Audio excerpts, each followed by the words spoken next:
Good morning, everyone. It's good for us to be here today because we're seeing a major problem that we have in the state of Alabama. Alabama has the most overcrowded prison system in the country, as well as the people who work here, our wardens, as well as they do. We still have a crisis in this state. And this crisis deals with our prison system. We are, as I said, the most overcrowded, and when overcrowding takes place, we're almost 200% overcrowding at the present time of our capacity. When that takes place and when we have inadequate staffing of a facility, then what happened here on Friday night will occur in other places. We have a real problem in this state, but we also have a real solution. And we have presented that solution so that overcrowding will not be the problem anymore. And because we will have better monitoring and more modern monitoring and a more modern facility, then it will not require as much or as many of our people who work here, so that the number will be less to have to monitor the number of inmates that we have in the state. And so we have a solution. We put that forward. We are really anticipating that will pass. We anticipate that we will be able to do what we have set out to do, and that's to consolidate the men prisons in this state, most of them, into about 4 modern facilities. Well, actually 3 modern men's facilities, but we're also going to build a female facility to take the place of Tutwiler. I want us to go in this state to being the worst in the country to being the best in the country. I want us to be the model for the rest of the nation, and we have the opportunity to do that. What we have put forth in the ideas that have come out of the Commissioner's office, and I certainly appreciate our new prison commissioner, Commissioner Jeff Dunn, for all he has done, and I appreciate the ideas that he has brought forth, and how we can pay for these new modern prisons with the new prisons that will be developed, and the efficiencies of those prisons will save us enough money to pay for the bond issues without costing the taxpayers any more money. And I think that is what is significant. It's transformational, and it's transformational thinking, and that's what we need in this state. And that's what we need to solve some of the major problems that we have in the state of Alabama. And I am convinced that this will solve our problem. At least it will minimize the difficulties that we have in the prison system today. I want to commend Warden Davenport and all of his staff for the way that they handled this situation this past weekend, and I want to commend them for all that they have done, even though they were in a very dangerous situation. What we have today in Alabama makes it dangerous for not only the inmates, it makes it dangerous also for our guards and our wardens and anybody who is involved in this situation. But we want to minimize that, and we want to do what we've set out to do, and as I say, make Alabama the model for the nation, and I certainly believe that we can do that. I want to now turn this over to Commissioner Jeff Dunn, and again, let me say how much I appreciate him. I appreciate his ideas. He came in with some new, fresh ideas. That's exactly what I wanted him to do, and we're going to solve this problem, and we are going to make Alabama the best. So, Commissioner Dunn. Thank you, sir. So, Governor Bentley, thank you for coming down here to Holman, and what I want to do in just the next minute or two is give you a brief overview of exactly what happened in the last several days. Also to the legislative leadership that are here, we appreciate your support to helping us address this problem. At approximately 9:15 on Friday, March 11th, an inmate inside one of the facility's dormitories assaulted and stabbed a correctional officer who was trying to break up a fight between two inmates. When Warden Carter and other officers entered the dorm to assess the situation, the warden was subsequently stabbed by an inmate inside the same dorm. Warden Davenport remained at the facility even though he was injured to oversee what was going on, and the injured officer was transported off-site. He is now recovering from his injuries. After the assaults, the inmates were able to gain access to a hallway just outside of the dormitory and started a fire in one of the dorm's cubicles. In response to this situation, the Alabama Department of Corrections deployed 3 Correctional Emergency Response Teams, or CERT teams, and these teams were able to successfully enter the dormitory, detain the inmates, and secure the area. It's estimated that approximately 100 inmates inside the dorm at the time of the disturbance. As you are well aware, some of these inmates were able to post photos, and video of the disturbance was posted on social media. After gaining control of the dormitory at 3:15, the CERT team proceeded to conduct a search of the entire facility and found various forms of contraband, to include cell phones. The inmate responsible for the assault on the officer and the warden and those who were involved in the disturbance were immediately segregated from general population, and we are conducting an investigation into that matter. At approximately 8:30 on Monday of this week, a corrections officer responded to an inmate-on-inmate stabbing that occurred in the same dorm in which the events of last weekend occurred. The officers were able to move the injured inmate from the dorm, and when the officer tried to question and detain the suspect of the stabbing, the officer was met with resistance. A group of inmates inside the dormitory became aggressive and barricaded themselves in the dorm, but not before the officers were able to exit the dorm safely. Out of an abundance of caution, and because of what happened the previous few days, we decided to redeploy the CERT team to come in, and they regained control of the dormitory without incidents. There were approximately 70 inmates involved in that issue.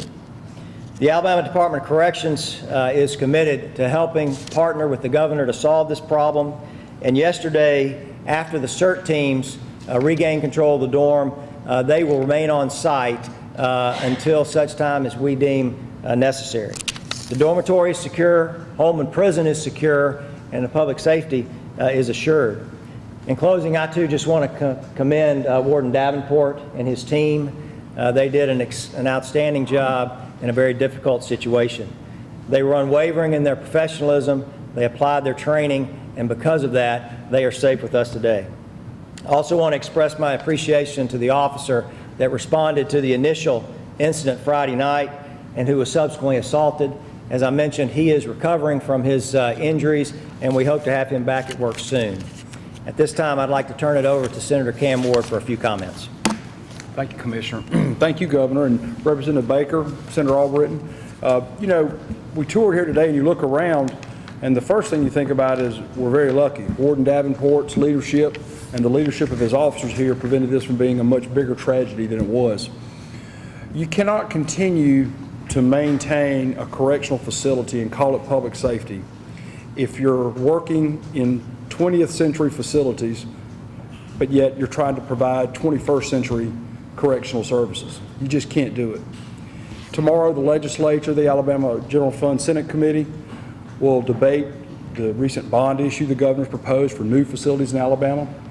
I think the officers and people that work here would tell you the facilities that house the inmates here just no longer functions properly. It is not public safety, and it's a disservice to say that it is. While there's some disputes about some of the minutiae of the bill, I think at the end of the day we can all agree on one thing. You cannot continue to run a correction system the way we run it with the amount that we're putting into it and expect to have true public safety. You won't. And you'll continue to have some of the same problems we've seen here, some of the same problems we've seen in St. Clair. They'll continue to get worse, and that's at no fault at all to the officers and the men and women who stand on the front line here to try to protect not only the general public, but even the inmates. You cannot expect them to continue to be able to hold that line and in public policy corridors of the State House we don't support them or give them the support they need to provide public safety they've sworn an oath to do. We have to do that. We have a duty to do that. I hope that as we go back into session today and tomorrow, our colleagues, both the House and the Senate, Democrat and Republican, will realize what many of us saw here today, how dangerous our prison system is, how dangerous the future is if we don't continue to act, continue not only to provide reforms in sentencing, provide reforms in how we manage prisons, but also how we support our officers with regard to the physical maintenance of these buildings. This is not a facility that's designed for 21st century corrections. We've got to do better than this. The governor has shown true, bold leadership in trying to lead the way. Now it's time for the legislature to follow and show that we can do better in our prison system, that we can do better and make it truly a correctional system that it should be. Warden Davenport, again, thank you and your staff. We're very thankful that it wasn't a worse situation than it was. And let's hope that we continue or start acting in a way that prevents something like this from ever happening in the future. So thank you, Governor, and thank you, Commissioner, for your service. Yes, sir. I also would like to say thank you to these legislators that are here with me today, because they're going to be part of the solution, and I thank them for that. Failure is not an option. It's not an option. We have a real problem, and we're going to solve that problem. And we are determined to do that, and you know, we're not going to stop until that takes place. So I'm going to stop there and open it up for questions. Governor, did you have a chance to meet with any of the inmates today, whether they were involved in the riot or not? I have not today. Governor, describe what you saw when you toured the facility. What does it look like? What does it smell like? What's it like there? Well, it's somewhat archaic. The beds where people sleep and the area that we went to houses approximately 100, maybe somewhat larger than that. But you know, when you're sleeping next to someone 3 feet away, and you know, it has been changed. It's better than it was, because it was double decked, double bunked at one time. But it really is it's you're housing people, and that's all it is. You're housing people. This facility is not air conditioned, and so you can imagine what the temperatures are in July. But it is a very dangerous situation to put inmates in. And let me say this, you know, part of the prison sentence is punishment. We know that. But you've got to protect people. Their lives have to be protected. And not only has to be safe for the inmates, it certainly has to be safe also for our guards and our wardens and people who take care of them. Did you see any damage? We did. We saw some damage where the fires took place. And you know, they're innovative, very innovative. You know, prisoners are very innovative. They will make their own knives out of something, you know, any type of metal that they can find. They're given some baby oil, you know, to lubricate their skin, and they use that to form somewhat of torches. And that's how they started the fire. And so we did go by where the fire took place, and how they were able to get into the area that took care of opening and closing the gates in here and the prison area. Broken glass, anything like that? There was broken glass, several areas broken glass, and there was obviously there was burned areas, you know, where they had entered into the guard area. And that was not housed that night because of inadequate, you know, people who work here. We just didn't have enough. The folks in fatigues with the weapons and all, who is that? They're protecting me. And is that National Guard? No, these are troopers. Yeah, this is a SWAT team. These are troopers. And you don't say that there with them around. Well, I did, but now also we have the team from the Department of Corrections, the CERT team, who came down and really secured everything and did a fantastic job. Do you feel confident that this is the last of the Christmas services? No, Governor, I don't feel comfortable with that. I don't feel confident. No, if we continue to do exactly what we're doing right now, without solving this problem, it's going to continue and it's going to get worse, because overcrowding and the facilities are not adequate, and it's not going to get better. It's going to continue until we solve this problem, and we're going to solve the problem. Despite what happens in the legislature, you still have a way to go before those real changes would happen. What do you do in the meantime, since we've seen these 2 incidents here, and you do see incidents elsewhere? What can be done in the immediate to address this issue? Well, let me say this. We have good people in place, and our commissioner's doing a fantastic job, and they're doing very innovative things to try to mitigate any problems right now. But you can only do so much. With the facilities that we have and the staffing that we have, you can only do so much. But they will do everything that they possibly can. But can we guarantee that something like this will not happen again? No, we cannot guarantee that. And not as long as we have facilities like this. Governor, you've worked Well, right over here. Yes, sir. prisoner predicament issue in the state for time immemorial. Governors before you have faced it. Are the events of the past week a turning point of some kind of video that is going around the internet? Do you think it does help galvanize public attention, public support? Does it shift the debate at all? Well, you know, I've heard it said, never let a crisis go by without taking advantage of it.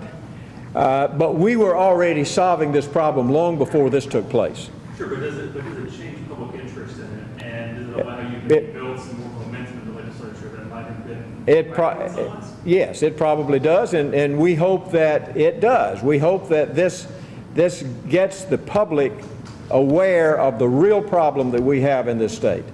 And so do we use that? Absolutely, but we're not here for that reason. We're here to tell you about a solution to a major problem in the state of Alabama. Let me ask Senator Albrecht, you said last week in committee that you didn't think government was really able to save dollars in long-term terms of paying back $2.5 billion. I couldn't agree where you were on this legislation. Where are you right now? I'll be in the debate tomorrow. I'll be in the debate, and my concern is more about the funding and making sure we have the adequate funding for it.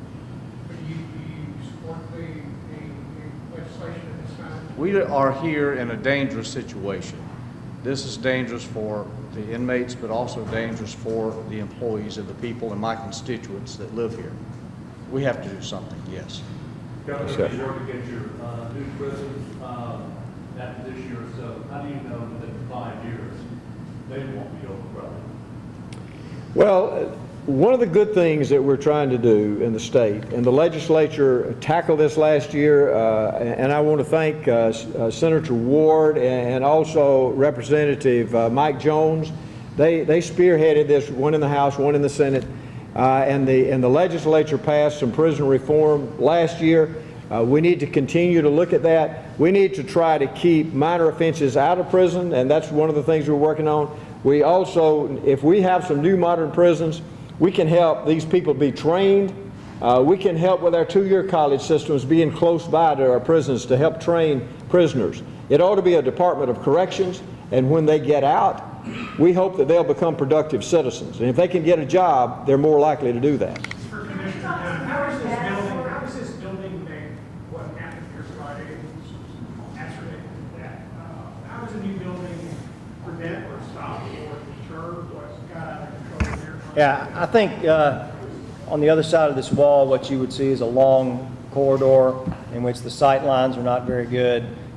We do not have modern surveillance. We don't have central locking mechanisms for all of the doors. And so there's a lot of things that a new facility would bring that would enable the warden to react to a situation much quicker and therefore prevent it from happening before it escalates. Are there places you just physically have to go and have boots on the ground? Absolutely. That you could see, Right. monitor from cameras, any new monitor? All over this facility is like that. Even with, Commissioner, even with the new facility, are more people or more officers needed to maintain control? No, they're not. Because of the new technology, the staffing model suggests that you do not require the same level of officer to inmate ratio because you can, as you mentioned, surveil them more effectively. You can control movement through technology more effectively, and it just makes what the officer does much more efficient. Have you shared how many officers you had on duty here Friday night when it began? I'm sorry, can you How repeat? many officers did you have on duty Friday night when it We had 17 officers on duty that night. How many inmates? Well, right now, there's 991 inmates. Any of those people call in sick, those guards? That I do not know. On the issue of contraband, the cell phones coming in and out of prison like this one, is there somehow a way that you can control that? I mean, obviously we saw video that was posted by what looks like an inmate, so he had a cell phone. And there's been an ongoing problem throughout the correctional system in Alabama and maybe other states as well. Yeah, it is. It's a nationwide problem. It's something that we address every day. When you came into this facility, you may not have known it, but you went by a cell phone sensor that went off. So everyone who comes in, they get tested for that. Our CERT teams routinely come through our facilities and do searches. Our officers, as a matter of course, do shakedowns and searches. So we're constantly looking for any type of contraband, not just the cell phones. Do you have any idea how this cell phone or other cell phones got in here? Is that Not at this time, but that's one of the pieces of information that we would hope to glean during our investigation. Commissioner, what happened Friday night? You said it started as a fight. Do you have any intelligence or any information to indicate that it was a fight designed to draw the officers in and then to have this kind of unrest that you saw? Was it a ruse essentially to lead to that kind of unrest? We can't say. Our Investigations and Intelligence Division is still conducting that information, so I couldn't say specifically whether that in fact is the case. We have time for one more question. What methods did your team use to secure, where it was tear gas deployed? Can you speak to that? Well, first of all, our preferred method always is to try to just talk to the inmates and just to negotiate with them, lower the temperature in the room, give anybody excuse me, who wants to extricate themselves from the situation. If that does not work, then the next step would be to escalate as needed for the situation. In this case, we did use chemicals to clear the dormitory, and immediately after that, the CERT team entered, secured the dorm, secured the inmates, and then we proceeded with the search of the facility. By chemicals, do you mean tear gas or do you mean pepper spray or something? In this case, it was tear gas.